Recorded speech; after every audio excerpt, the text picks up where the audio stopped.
Love requires vulnerability. We were brothers, Dale and I, but not by birth. And we didn't grow up in each other's neighborhood. We were brothers by circumstance, by shared experience. Well, to be honest, by shared agony. We met at a Tuesday night meeting. It was my second and first meeting with this group. He was the second speaker. My name is Dale, and I'm an alcoholic. Hi, Dale. Uneven enthusiasm. I've been sober for 10 weeks. Respectful applause. My wife left me for another man a few months ago. Before that, though, she was a raging fool for about a year. And I started drinking more to cope with it all. Then it all went downhill when she left. I saw no reason not to drink. Drinking just made me numb. Until I lost my job, and my boss did me the favor of telling me I was an asshole and I was giving my wife too much power. She was a cast-iron fool, of course, but I shouldn't have let her drive me to that state. It took me a while, but I finally found a way to crawl out of the bottle, and since then, I've been living one day at a time. Thank you. He sat up and rubbed his chin, which was halfway between clean-shaven and bearded. His eyes were red but not cloudy, and there was a hunted look in them, a wary one, like he was watching to see where the next blow would come from, ready to duck and run, anything to avoid getting hit with another baseball bat in the solar plexus. He looked just like me, and for the same reason. I approached him when the meeting was over. He was talking to another guy, and they shook hands grimly just as I approached. I held out my hand. My name's Teddy. Your story sounds awfully familiar to me. Dale took my hand and squeezed it with some force. I returned the favor. We looked into each other's eyes, nodding slightly. No intimidation, just reverence for those who taught us how to shake hands. I'm sorry to hear that. We decided to have real coffee, not the weak coffee that was served at the meeting. When you don't drink, there's nothing to do in the evening but drink coffee. It saved us both from going home and staring at the walls, though, so that was great. Latte? Really? Sue me, Dale said. I like it. Denny's cafe was almost empty, so we had plenty of room for privacy. My wife left me too. What kind of bullshit did she give you? I shrugged. Nothing much, just a note. I didn't want to talk to her after that anyway. Said she'd found someone who made her feel valuable. Whatever that means. It's a cowardly act. My Charlene, at least, said it to my face. She looked awfully happy, though. She had a mean streak at the end of her, at least as far as I was concerned. Why did she leave? Said she found someone who loved her enough to put her first, like I hadn't busted my ass for her all these years. How long were you married? 8 years. Maybe 8. I'm a month or 2 away from official marriage. Kids? No, thank God. You? No. Grace and I talked about it last year, but then we didn't do it. Okay, I guess. Fucking cheaters. I picked up my coffee cup. I'll drink to that. Dale laughed. At least I think so anyway. It was a harsh bark, short, maybe a little angry, maybe even more than a little. Damn fool. Maybe he needs a wider vocabulary. For a couple moments, we sipped in silence. Is this getting easier? Dale shrugged his shoulders. Not really, no. She's a fucking cheater who ripped my heart out and threw me away. And I still think about her. I hope she comes back, and then I hope she never crosses my threshold again. Yeah. I took another sip. The coffee was hot, endless and bitter. So was the mood, I guess. Did you get the paperwork done? He asked. Yes. Well, she did. I guess she wanted to be free for her new man. Did she take your things? No. She didn't have much, and she wanted it fast most of all. Did you? Split everything in half. It took a while before we could be polite enough to do that. We sat in silence again. Baseball fan? He finally asked. Yes. Twins, unfortunately. Me too. Got tickets for Saturday. Interested? Sure. The twins won for a change, and when he wasn't talking about his soon-to-be ex-wife, Dale was a funny guy. His remarks about his marriage might have been funny too, I suppose, but they were a little too close to the heart for me. It turned out we were both into ice fishing. We also liked country music, maybe because we each lived a sad country song. A few nights after the game, we drank Diet Pepsi at a tavern, with a pretty decent hard-driving Roadhouse blues band.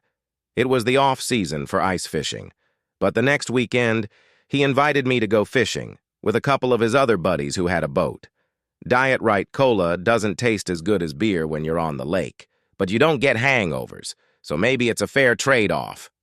Grace ruined my life, and whenever I was alone, I obsessively thought about her being out of my life. That didn't stop when I met Dale, but I spent a lot less time alone, so I just didn't think about her as much as I used to. Dale seemed to have adopted me, and I so needed someone else who didn't care about my past life.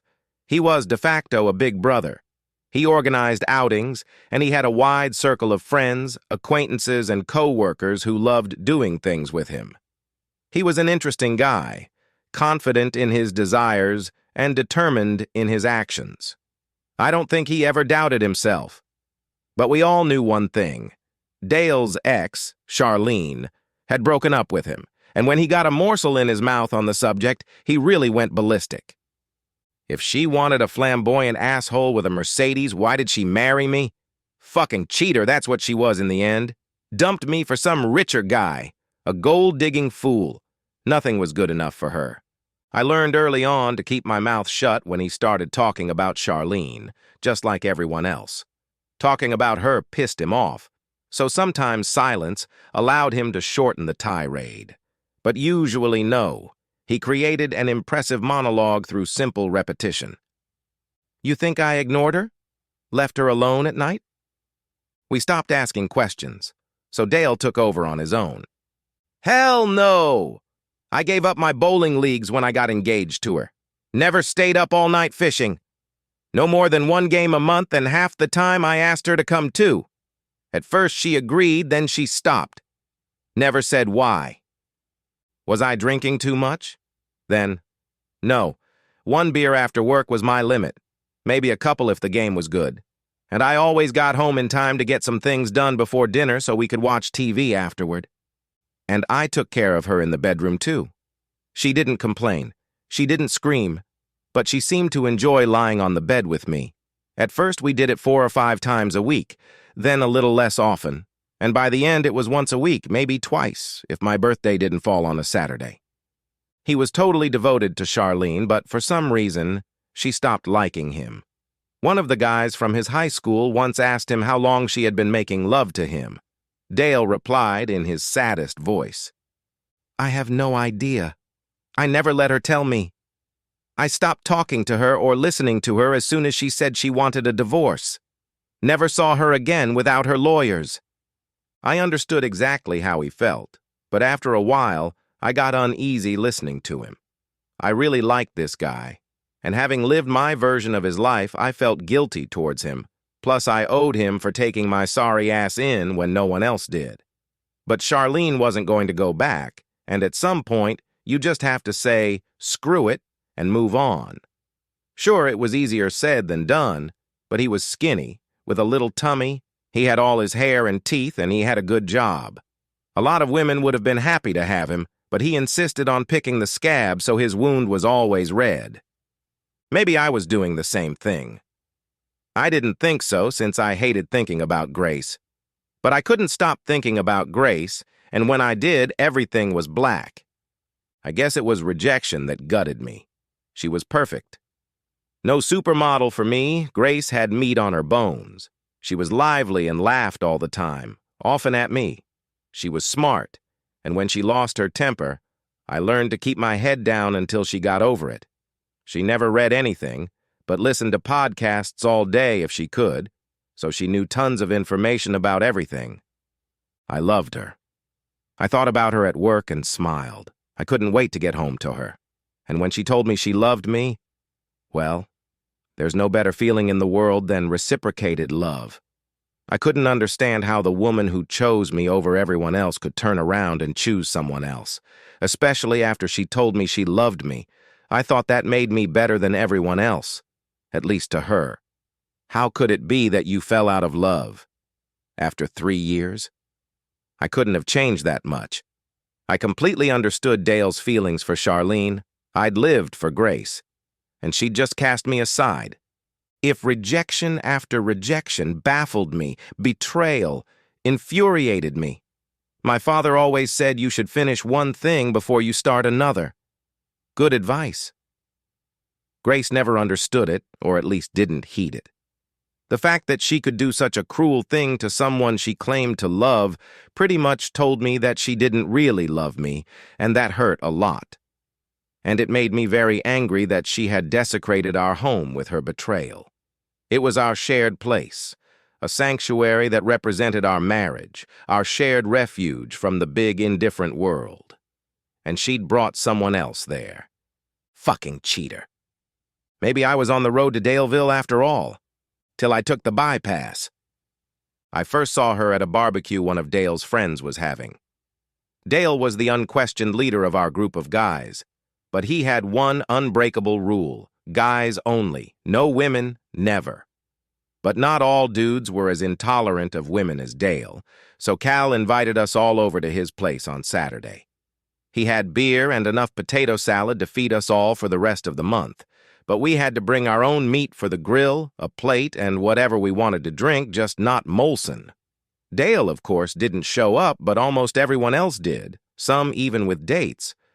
Cal and his girlfriend Sammy had invited about 36 people, so it was quite a crowd. I'd recovered a bit after meeting Dale, but Grace had destroyed my confidence, along with the rest of the pain she'd caused. So I was content to just sit in my chair and stare at the women. I wasn't outspoken about it, but there was no way I was going to talk to them. I mean, if you're a regular guy, maybe an extra 10 pounds, decently coordinated but never been a starter on a high school sports team, and LeBron James shows up on the playground, well, you'd be an idiot to call him out, right? So I sat with my Diet Dr. Pepper and watched the women until one of them looked at me. Then I turned away.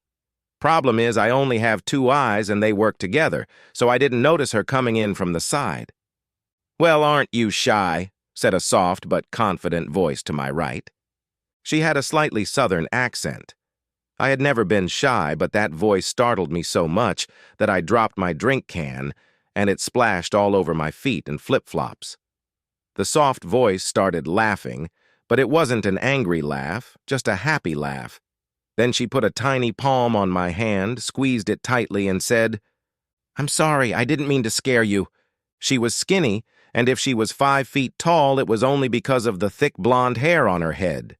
Her eyes were huge, and my own ass was much bigger and rounder than hers. But her face was beautiful, and those gleaming white teeth in 2 perfect rows. Well, they dazzled me, and I just felt warm. Her bare feet were as graceful as her hands, and while they were beautiful, they were also functional, with a hint of calluses on the soles. There was no nail polish on her nails, and the only jewelry was a pair of gold pins in each ear and a single thin gold chain around her neck, with a small pendant. I stuttered a little, and then just gave up and shrugged. She laughed again. I liked it when she laughed. "Could I get you a new soda?" I shook my head. "No, don't worry about that." "So why aren't you saying anything? It's a party after all." I shrugged again. I'd never been relaxed, and now I was also out of practice.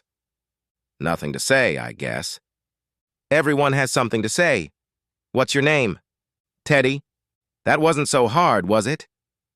"I swear, if I see that again, I'll become addicted to her smile." "I'm Sonia." "Nice to meet you." "Nice to meet you, too." "How do you know Cal and Sammy?" "I met Cal through friends." "Are you one of those misogynists Sammy's talking about?"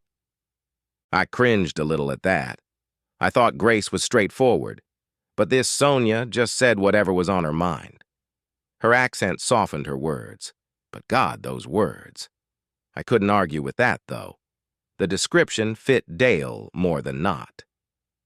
I don't think it did, but some of us have not had the best experiences with women. I'm sorry to hear that. Love can be rough and unfair sometimes, right? I guess so. Well, don't just sit there, Teddy. Looks like Cal's got the fire going, so let's get to cooking. She pulled me along until I stood up, then took my hand and pulled me toward the grill. What did you bring to cook? She asked. I hope you're not one of those tofu lovers, I snorted derisively. Pickled shanks. I knew there was something about you that I liked. I brought the ribeye. She looked at me sideways. And I'm not going to share. I hadn't laughed in months, but it almost made me laugh. We pulled the beef out of the fridge and told Cal how we wanted it cooked. Medium rare for me, medium rare for her, and then went over to where the food was spread out to put the plates on. Your mom must be proud of you, she said, smiling. You took a little bit of everything, just like she taught you. I shrugged my shoulders. I wasn't huge, I was tougher than anyone else, and Mom was really proud that I'd learned to be polite. But truth be told, I wasn't much of a cook, so I took every opportunity to try food I didn't make myself. An event like this may not have been food heaven, but it was on the way to it.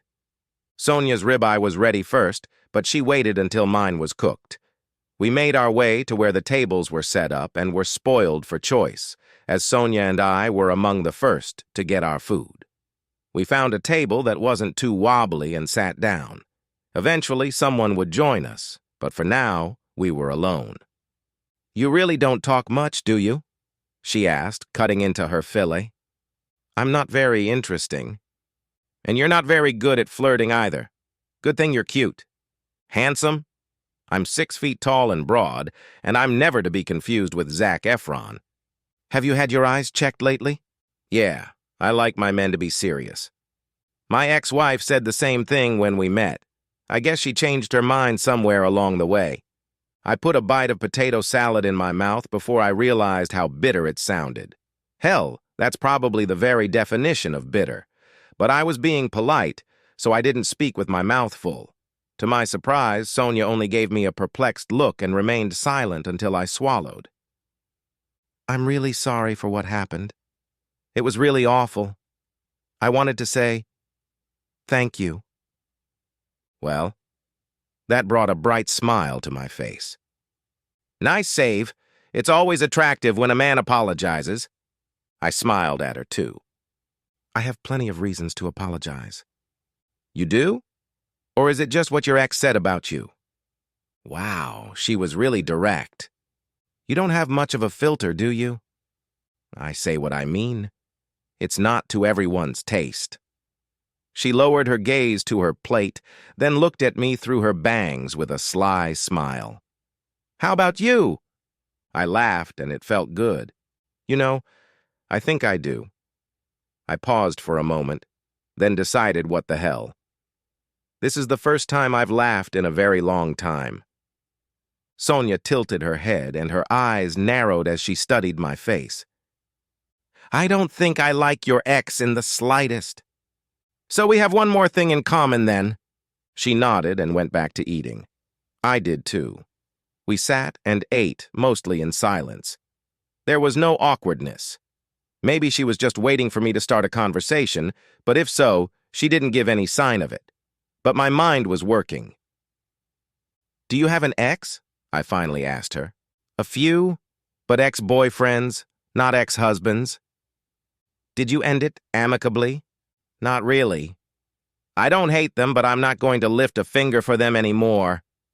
I nodded. I guess I do hate my ex-wife. Why? She cheated on me, even brought him into our bed. It was supposed to be our place and ours alone. That's pretty low. Yeah. We were silent again. It was strange how I could be with Sonia and feel at ease. She didn't scare me like other women did. I'm not sure why I spoke again. I don't know why she did that. It wasn't just because of our bedroom. I mean the whole thing. Why did she decide I wasn't enough anymore? Why did she go looking for a new man? Why didn't she love me anymore? She's a stupid fool, that's why. There was a lot of venom in Sonia's voice, but then it softened and she reached out and squeezed my forearm. Her hands were small, but her grip was firm. But she had freed you to be with someone who valued you, so maybe there was a positive side to that. I'd tried to tell myself the same thing many times since Grace had left me the note, but I never could. But when Sonia said it, my emotions changed, and I was able to see it a little better. It felt good. Thank you. I appreciate it. Let's stop talking about her. What are you doing at work? We chatted like normal people do when they get to know each other. She teased me a lot, but it wasn't like when Grace teased me. Grace would say things that made me wonder what she meant, and on those occasions when I felt offended, she would say that I was just thin-skinned and couldn't take a joke.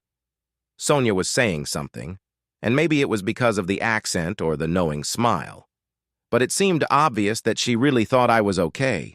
She was witty but not unkind. In fact, she was magnanimous in dealing with me. Sonia said exactly what she wanted to say, unadorned but also without being mean. In talking to her, I felt warm, comforted. I believed what she was saying, and I liked it. Sonia was the office manager at a medical practice. There were 5 doctors, 3 nurses, a couple of junior nurses, and a receptionist. And she made sure they were all organized. I had no doubt that they did what she told them to do. She might have been small, thin, with a soft southern accent, but I could tell that every inch of her spine was hardened steel. I suspected that even the doctors obeyed her. When everyone had dispersed, Sonia asked for my phone number and then called my phone so I could have her number as well. She also took a picture of me to attach to my contact information.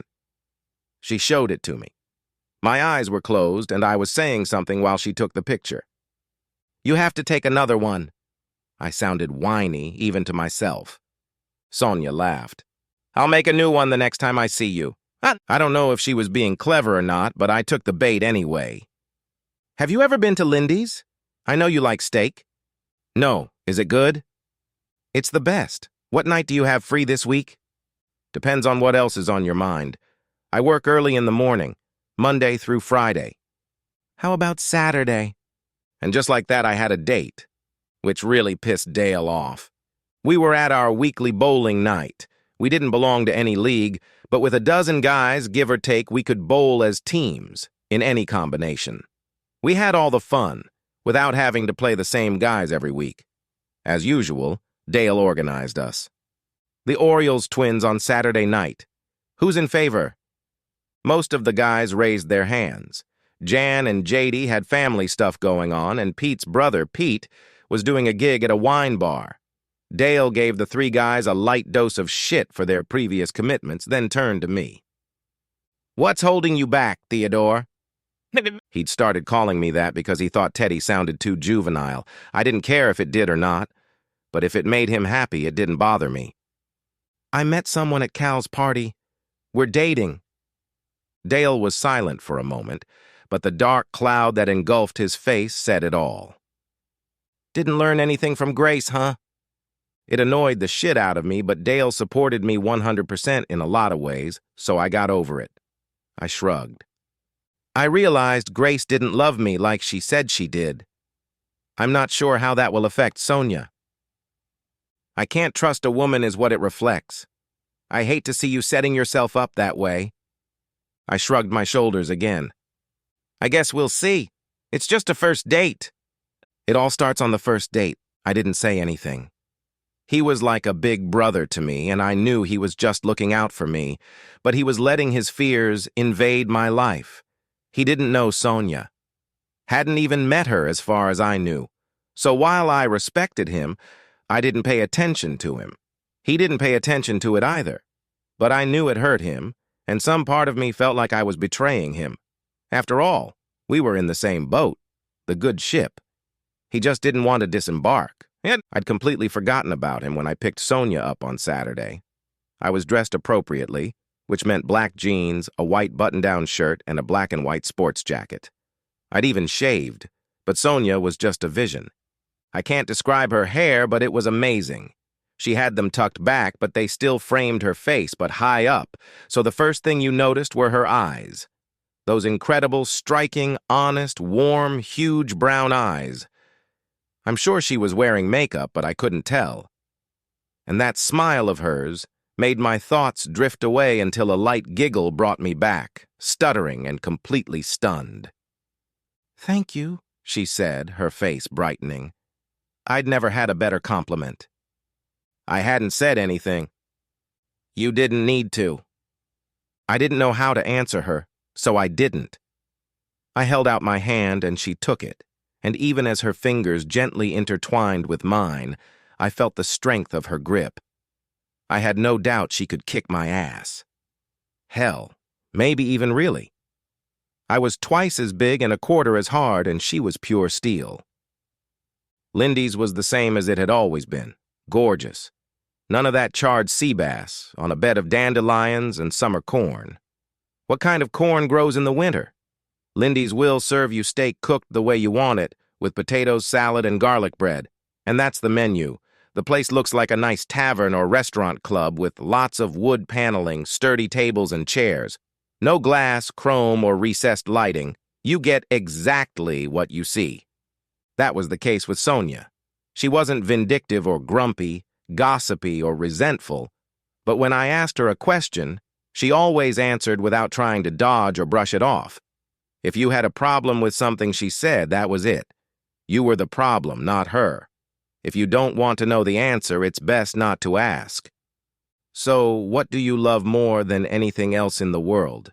she asked me after we placed our order. That's a tough one. I like fishing. I like sports. Mostly, I think I like doing things with people. It doesn't really matter what it is. What did you do with your ex? At the end of the day, not very much. When we were dating, she always liked to go to ball games, movies, or the fair. But then she stopped doing the things I suggested, and she didn't offer to do anything else but watch TV. So that's pretty much all we did. It's a shame. It's her loss. What do you like to do? I'm mostly a homebody. I like to go out like we're doing now. But there's so much to do around the house, and I like puzzles when I'm alone, Netflix when I have guests, and games when there's more of us. Do you listen to podcasts? Only when I have to drive longer than 45 minutes. I don't like to stop when I start something. I get to the end. Why? That was my ex's favorite thing to do. I'll never listen to it again. I laughed at that, and Sonia gave me a devilish smile. Sonia loved to laugh, and she really enjoyed teasing me.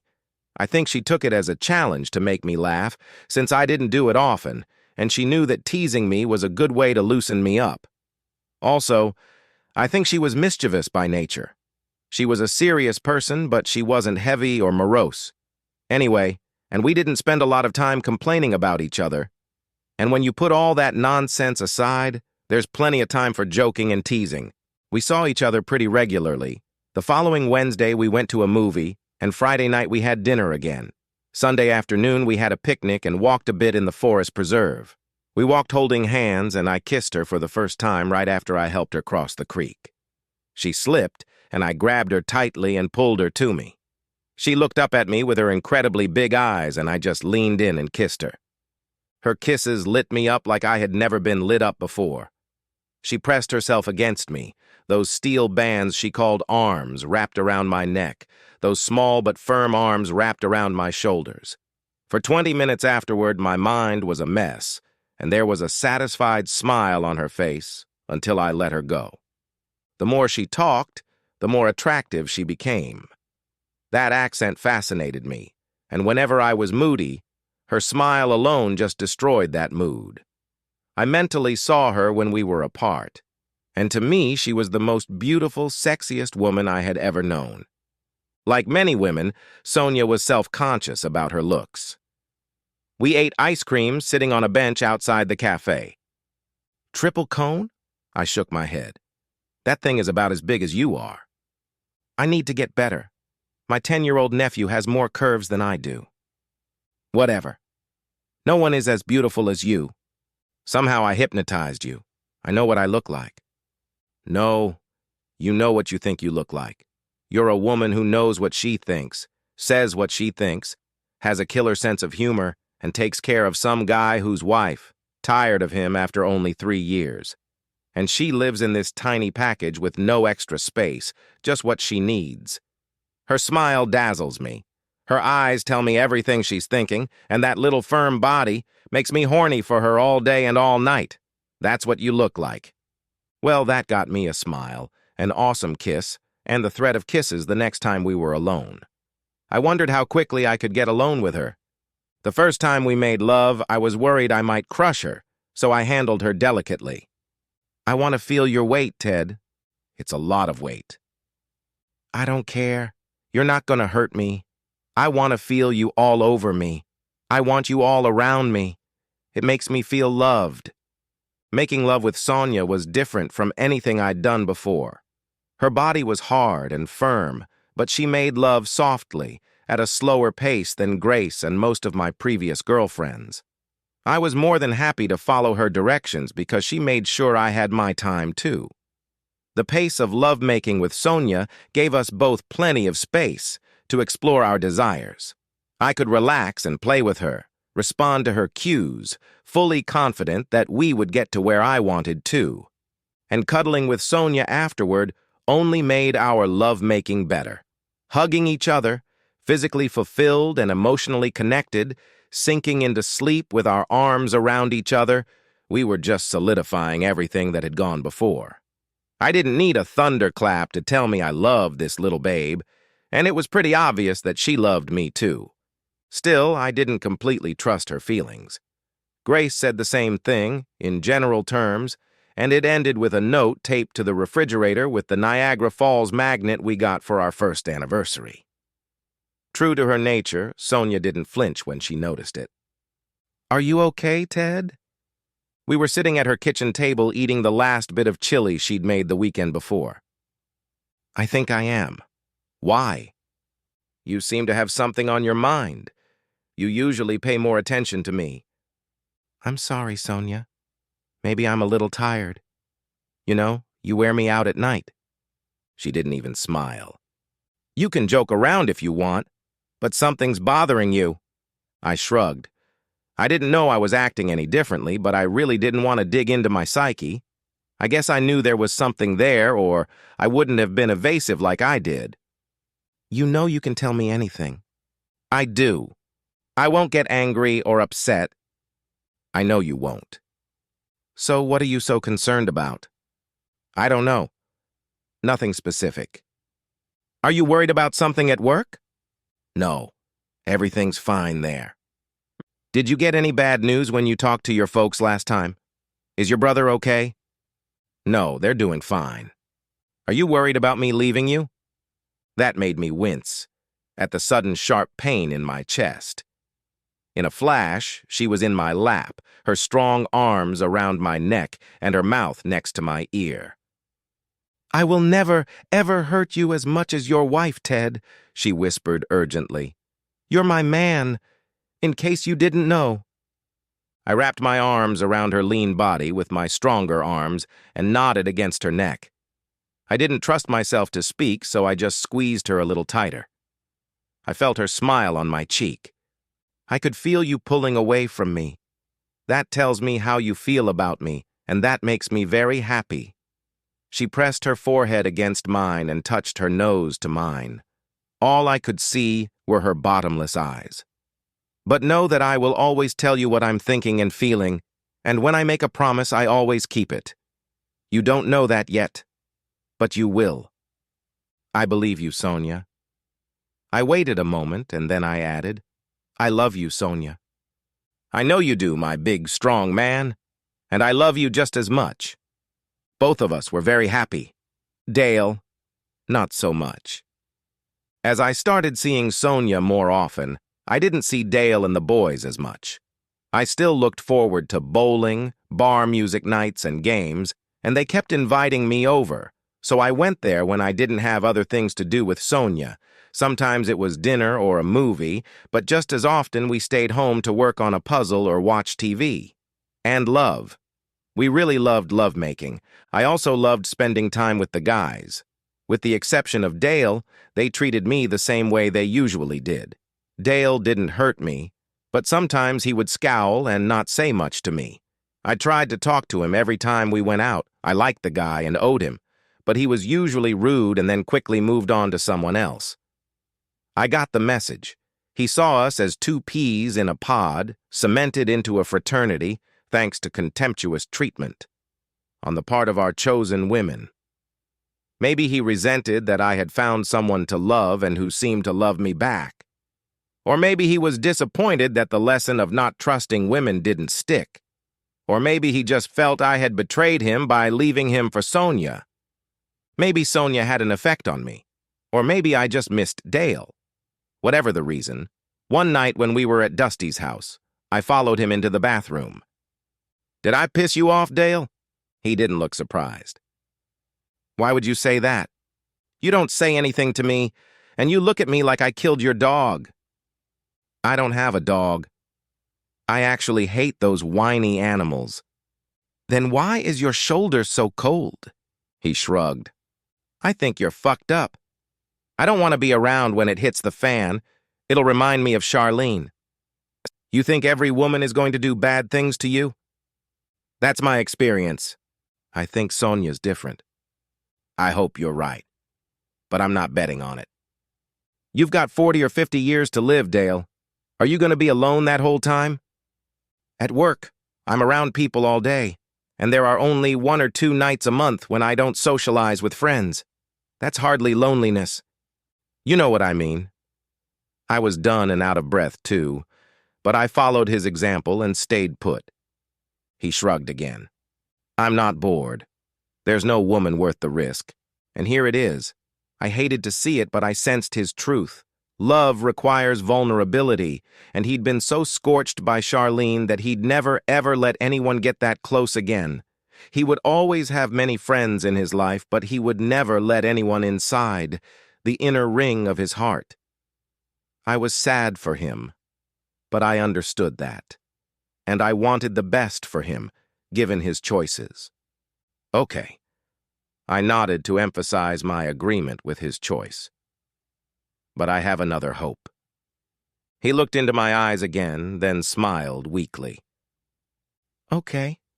But I won't shake your hand until you wash it.